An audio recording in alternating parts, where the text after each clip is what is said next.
Walang kwenta ang teatro. Kung makikita ko lang na nagsasakripisyo kayong dalawa. Kaya Carmela, parang awa mo na. Huwag ka nang umasa pa na may magaganap pang kasalan. Hindi na matutuloy yun.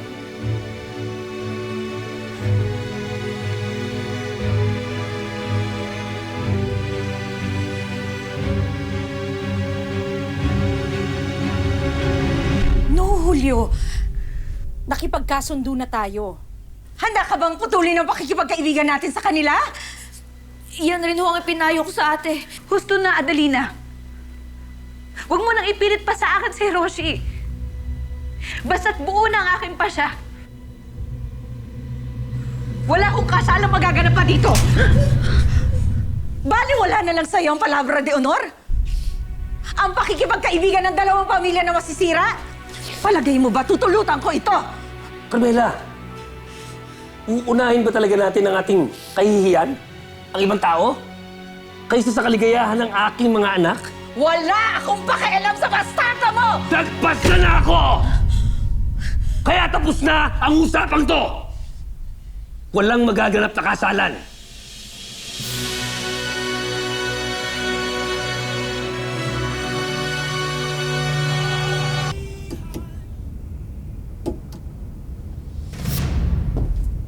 가까워드린다는 そうかありがとう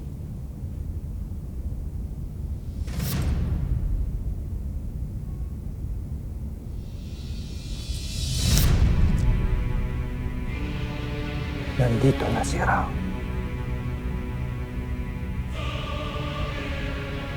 Dumating na ang ating pagpos.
Lakas nun ah.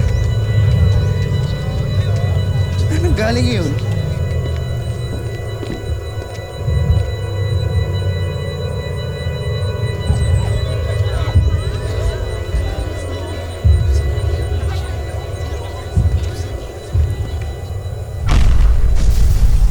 Tay, tingnan mo.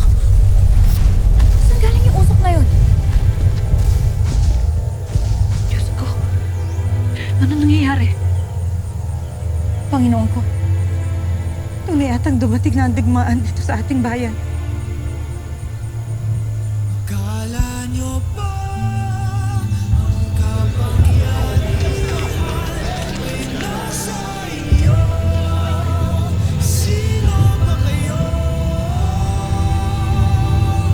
Di ba dapat ikaw ang nagsisilbi sa aming bahay? The tranquility of the Philippine Islands was shattered by the thunderous roar of Japanese warplanes.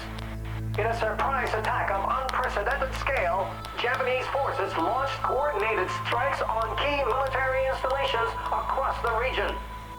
At precisely 6:20 earlier this morning of December 8, 1941, the serene skies over Davao were shattered as Japanese aircraft descended upon the city with precision and overwhelming force.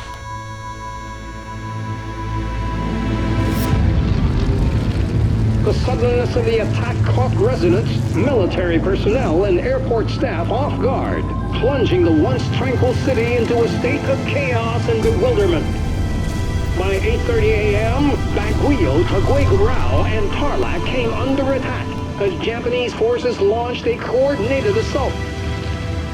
countless Japanese warplanes marked with a distinctive red sun on their wings dominated the sky, instilling fear and uncertainty across the land. As explosions rocked the earth and smoke billowed into the air, the people of the Philippines are bracing themselves for the relentless barrage. Their target, Clark Airfield, which is currently under heavy bombardment as per this report.